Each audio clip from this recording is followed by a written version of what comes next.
Happy Sabbath everyone who are watching via online sa ilang panimalay. Happy Sabbath kaninyo, pag-usab.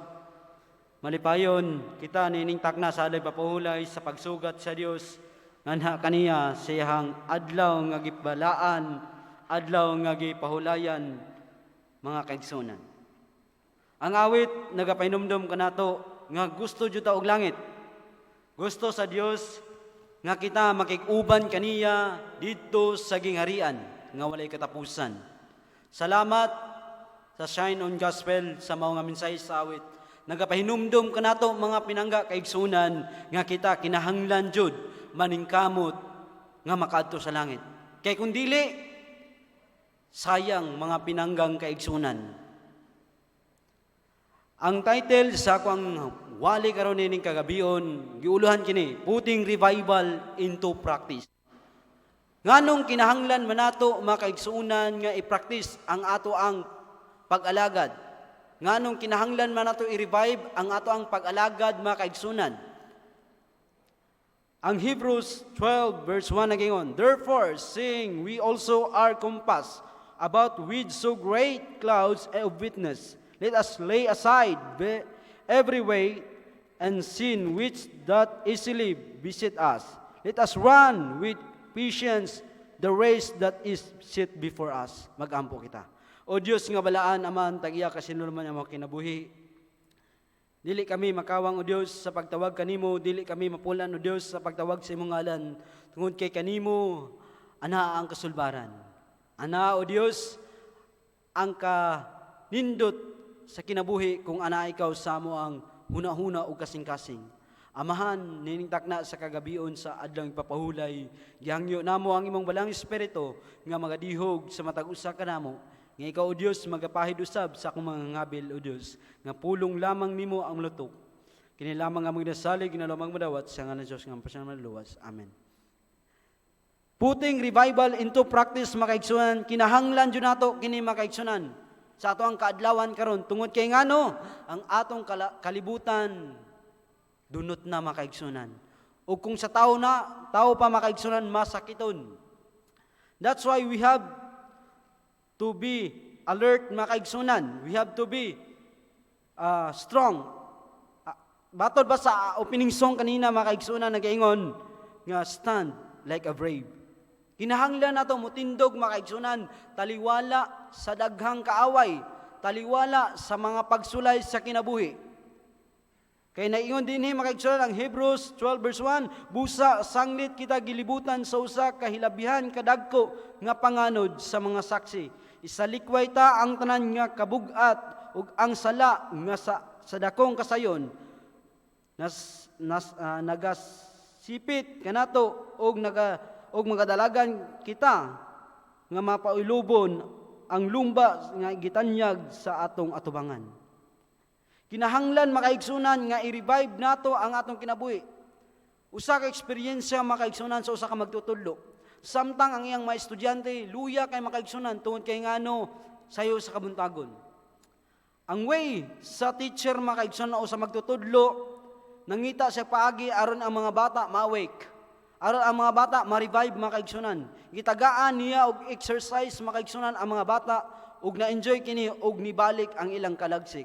Ingana usab sa atong pag-alagad makaigsunan kung nagakatulog kita, kung kita hapit na mamalatyon sa pag-alagad, kinahanglan nato i-revive ang ato ang pag-alagad nga espirituhanon makaigsunan tungod kay ngano kinahanglan nato kini makaigsunan sa atong kaadlawan karon. Therefore, take into the whole armor of God that ye may be able to stand in the evil day, and having done all to stand. Kinahanglan nato makaigsunan atong isulob ang hinagiban sa Dios, ang tibok hinagiban makaigsunan. Paunsa nato maangkon makaigsunan ang hinagiban nga gihatag sa Dios, nga giandam sa Dios makaigsunan. Kinahanglan nato og pagduol kaniya makaigsunan og pag-ila kaniya nga tinud-anay makaigsunan. Naingon dinhi makaigsunan ang Ephesians 6:13, tungod kini, buhaon ninyo ang bug-os nga hinagiban sa Dios. Unsa ang hinagiban makaigsunan? Biblia makaigsunan. We need to have the armor of God makaigsunan. Kinahanglan nato ang armas nga gikan sa Dios nga mao ang iyang mga pulong. Kinahanglan nato kini tungod kay ngano dili kita makalahutay sa mga pagsulay kung wala ang iyahang mga pulong makaigsunan. Amen. Kinahanglan nato dadon nato ang bugos nga nagiban sa Dios aron kita makaasdang sa mga adlaw sa dautan makaigsunan. Ang og kita makahimo sa pagtindog sa katapusan. Believe, kinahanglan nato mutuo makaigsunan. Kinahanglan nato mutuo because we live not on sight but of faith makaigsunan. Nagatuo kita makaigsunan nga pinaagi sa pagtuo. Wala sa atong nakita kundili sa pagtuo. That's why si Kristo nagpakamatay sa cross aron tuuhan sa tibok katawhan sa kalibutan. By His keeping His commandment makaigsunan. By keeping His commandments, ato makpakita nga kita nagatuo sa Dios, nga kita adunay kahadlok sa Dios. So do not fear, I am with you. Do not be dismayed, for I am your God. I will not strengthen you and help you. I will uphold you with my righteous right hand. Isaiah 41 verse 10. Nayon ang Dios ayaw kahadlok. Sumalig kamo kanako ug ayaw kadismaya. Gamay lang ganing pagsulay makaigsuunan, di na mo simba. Ingana makaigsunan. Nagapasalamat kita makaigsunan, taliwala sa pandemic makaigsunan nakahimo kita sa programa. Matod pa sa usa ka komentaryo makaigsunan, paningkamutan nato sa pagsulod sa adlaw ipapahulay kay moabot ang panahon sa ang adlaw ipapahulay dili na pag-angay pang simbahon sa mga katawan sa Dios tungod kay ngano strikto makaigsunan. Salamat karon kay makasimba patag adlaw ipapahulay sa adlaw Sabado. So, mo na makaigsunan nga dili kita mahadlok makaigsunan kay si Kristo o atong Dios mao'y magpalig-on kanato, magadasig kanato ug maga-uphold kanato makaigsunan siyang right hand makaigsunan. Kung ikaw nadagma o na yandak sa pag-alagad, ang Dios may moalsa kanimo makaigsunan aron ikaw makabarog. So we need to be strong makaigsunan.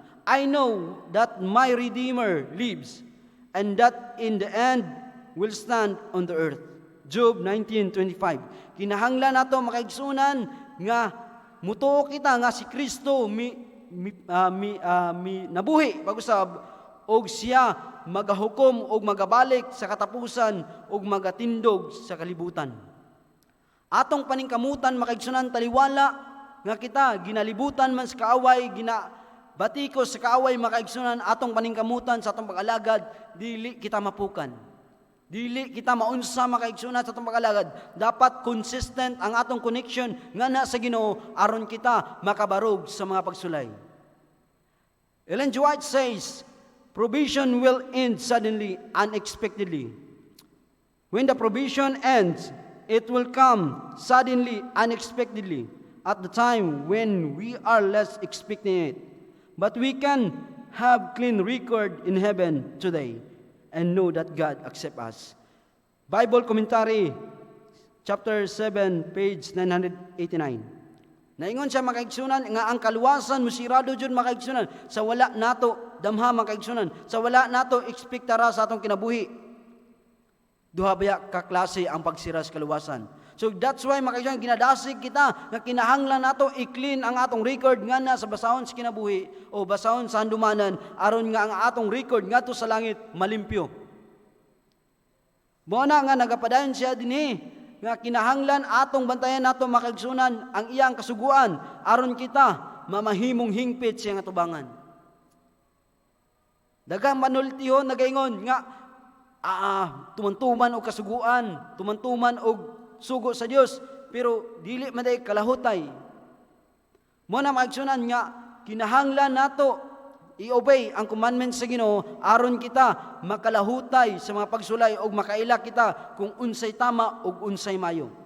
Be like Daniel makaigsunan nga sa diha nga nagsalig siya sa Dios, sa diha nga iyang surrender ang iyang kinabuhi ngadto sa Dios makaigsunan. Bisan siya gitambog ngadto sa langob sa mga leon, bisan gani ang mga leon makaigsunan tungod siya ang pagtuo, tungod siya ang pagsalig sa Dios, ang mga ngabil o mga baba sa leon, wala gayon nga ukab. Be like Shadrach, Meshach, and Abednego, makaigsunan. Sa diha, nga gi-persecute sila ni Haring Nabucodonosor. Mingon si Haring Nabucodonosor, kumutingo gani ang tulunggon sa mga musika, muluhod kamo sa maong ribulto. Tungod sa ilang pagsalig, makaigsuunan, wa jud sila miluhod sa maong ribulto, tungod kay ang ilang Dios mas labaw pangagamhanan kaysa ribulto. Amen? That's why, be like Daniel and Shadrach, Meshach, and Abednego. Bisan sa mga kagulanan, kalisdanan, nakahimo sila sa pagbarog. Kumusta man kita, igsoon? Makahimo ba kita sa pagbarog? Adunay nalipay, igsoon, tungod sa netabo nga protocol, walay pagsimba sa adlong Sabado. Kay dili gani mo simba og adlong Sabado, masayahay karon kay wala na simba. Daghan ka nato makaigsuonan nga nagmahay pod nga dili wala na simba, gusto nako moadtog simbahan. Ang uban pod, okay lang kay makapahulay sa balay. So, kinahanglan nato makaigsuonan hingpiton ang atong pagtuo. Hingpiton nato ang atong pag-alagad kay moabot gayud ang katapusan makaigsuonan. The provision will end unexpectedly makaigsunan. Dili nato mabantayan makaigsunan. Ang dili matarong magmatarong gihapon siya. Og ang mahugaw magmahugaw gihapon siya. Og ang matarong magmatarong gihapon siya. Og ang balaan magapabilin sa pagkabalaan. Revelation 12 verse 11. So kinahanglan nato makaigsunan sa dili pa musira ang kaluwasan, we need to clean our record in heaven. Kinahanglan nato limpyuhan una nato ang atong record ngadto sa langitnon nga pulianan makaigsunan nga nasulat didto. Kay base unya sa pagbalik sa Ginoo, ang ato ang masinipitan, ang atong matinaguan dili malimpyuhan. Pagbalik sa Dios, mugawas ang tanan. Walay makumkum nga song. Muna nga ayaw kahadlok sa mga butang nga dili madugay imong pag-antuson. Aniya karon ang yawa hapit na magbutang sa uban kaninyo sa bilangguan aron pagasulayan kamo. Ug may kagulanan kamo sulod sa napulo ka daw ug matinumanon ka hangtod sa kamatayon ug magpagahatagan ikaw sa purong-purong sa kinabuhi. Pagkanindot makaigsunan kung kita mulahutay lamang sa mga pagsulay sa atong kinabuhi. Kung kita magpadayon sa pag-alagad nga na sa Dios, kita tagahan sa kinabuhing sa purong-purong sa kinabuhi. Pagkanindot makaigsunan, what a gift nga gihatag sa Dios sa matag usa ka nato. Usa ka sugilanon makaigsunan sa usa ka sulugon sa Dios o usa ka tawo sa Dios. Sa diha kini nga tawo nag-backslide makaigsunan. Si Brother Libby ang iyang pangalan, taga Sulok. Siya ang pag-backslide, wala na siya may alagad. Wala man siya may kaon sa mga dulumtanan, pero wala jud siya may alagad makaigsunan. Tungod sa adunay kahiubos sa pag-alaga sa kauban sa iglesia. Tungod kay sa mao nga kahiubos makaigsunan, miya sangtop siyang una-una nga di na mosimba, di na magpakita sa simbahan. Gani nag-farm siya makaigsunan diha sa Lutay, Malungon, Sarangani Province. Siya ang pag-farm diya makaigsunan, nindot ang iyang abot sa iyang mga sa iyang panguma. O gani makaigsunan sa mao nga adlaw, sa mga pipila ka mga adlaw ang may labay, adunay ambush nga nahitabo sa Malungon. Dito sa part sa Lutay. O gani daghan ang mga pulis, sundalo ang naangin og namatay makaigsunan tungod sa ambush. Ang ambush nahitabo makaigsunan sa mga rebelde NPA. Ug gani makaigsunan si Brother Libby tungod kay aduna siya farm nga na sa Lutay. Bisita siya makaigsunan from Sulop to Lutay to Sulop. Ug gani makaigsunan sa laktod nga pagistorya adunay ambos na hitabo ug si Brother Libby wala na sayod makaigsunan kung aduna bay nahitabo didto nga ambush. Pero wa po siya nasayod nga ang commander sa NPA kalok-alike bitaw niya makaigsunan kamukha niya. Mitungas siya sa bukid makaigsunan og miadduaw siyang farm. Sa pagduaw niya makaigsunan adunay patrolya nga nagdagan. Patrol. Gigukod siya makaigsunan og gani mihunong siya kay natingala man siya nganong gihold siya. Miyon siya, unsa may inyong tuyo sir? Ayaw pag-deny, ikaw mao ang leader sa NPA. Gibastrok siya makaigsunan, gisumbag, gitadyakan og gani gibaklid dala pusas. Mitsabaw siya makaigsunan siyang paghilak nga Grabe. Ako di ay ang commander. Wala kay ko nasayon nga akong commander. Siya ang pagdakop mga kaigsunan, gidala din siya sa police station sa Malungon. Gidetain siya dito mga kaigsunan. Pag-abot sa pipila ka mga oras, gistorya sila sa kadagkuan sa mga kasundaluhan mga kaigsunan. Ngayon siya, nganong gidala pa man ninyo kanang tawhana dinhi unta inyo na nang gisalvage. Sa iyang pagkadungog sa maong pulong mga kaigsunan, mityabaw among tao mga kaigsunan, si Brother Libby mityabaw. Siyang kahadlok tungod kay ngano gibati siya kahadlok mga kaigsunan tungod kay wala siya sa kamot sa Ginoo natong panahon na. Ug gani mga kaigsunan, mityabaw siya pag-ayo og nihagulhol siya paghilak og nangayog pa sa ilos Ginoo. Ginoo Lord, tabangi ko. Gusto nako Ginoo mo balik sa imong atubangan. Gusto nako mo alagad kanimo. Gusto nako mo simba kanimo sa adlaw Sabado. Gusto nako ikaw o Dios nga maghari balik ngani kanako. Ug gani mga kaigsunan, sa pipila ka mga oras ang milabay. Ming declare ang kadagkuan sa sundalo mga kaigsunan. Karon mo patrolya tag balik. Dala kining kitawhana og dito ninyo patya. Og dito mga kaigsunan nanungog niya nga daw iparok-parok na niya ang ulo sa pader mga kaigsunan. Gusto niya nga dili mahitabo ang maong makalilisang nga mahitabo kaniya. Ug gani sa wala damha mga kaigsunan sa pipila ka minuto ang milabay. Adunay miabot nga usa ka tawo. Pag-abot sa usa ka tawo mga kaigsunan, misalot tanan mga kaigsunan gikan sa mubo ngadto sa dako nga opisyal sa kasundaluhan. Tingala sila, "Sir, unsay imong tuyo sir? Ay unsay imong kinsay imong kauban sa imong pag-abot sa ako nang usa?" Katong nga tawo mga kaigsunan usa ka general. Mingon siya, "Asa kabagikan sir?" "Gikan ko sa Pulumulok." O gani nasayran ko nga aduna kami tawo nga gidakop o gani niya siya dinhi. Sa tinuod ka sir, na aduna kami tawo nga gidakop nga mao ang leader sa NPA. Gidala siya makaigsunan sa prisuhan o gani nakita niya ang tao. Sa pagkakita sa maong general makaigsunan, mingon siya, "Uy, si Brother Libby man na, Adventista man ni, matinumanon nga tao ni. Buyi siya kay kaila ko na siya." Natingala si Brother Libby nganong nailhan siya sa maong nga tao. Nganong nailhan siya sa maong general makaigsunan nga gani ultimo laman siya nga tao og farmer lang mga makaigsunan. O gani sa istorya makaigsunan nagapadayon gibuyan si Brother Libby. Sa iyang kasakit makaigsuunan nga gibati, grabe. Daw mabali ang iyang gusok sa mga bastrok makaigsuunan, sa mga sikad sa mga sundalo. O gani makaigsuunan, mingon ang general, pauli lakaw. Ayaw na pag hinahinay sa paglakaw, pauli na dayon. Og milakaw si Brother Libby, og ang general milakaw usab. Tungod kay ngano aduna siya appointment makaigsuunan. Pag-abot ni Brother Libby sa maong sa highway makaigsunan, aduna day bus nga miabot. Miabri ang bus ug misulod si Brother Libby. Pagsaka ni Brother Libby, iya na pong nakita ang maong general nga nagalingkod. Mitapad si Brother Libby, mayon siya, "Sir, asa man kagikan?" "Sa Pulumulok ko gikan." Unya, "Asa man po ka padulong, sir?" "Sa Davao ko, aduna ko'y appointment dito." Ug gani makaigsunan, milahos ang maong miabot si Brother Libby sa sulop ug ang general mipadayon. Katingalahan makaigsunan taliwala nga nagkalisod. Basta mo balik lang ta sa Ginoo, ang Dios jud anda mo pasaylo ka nato. Anda mo dawat ka nato makaigsunan.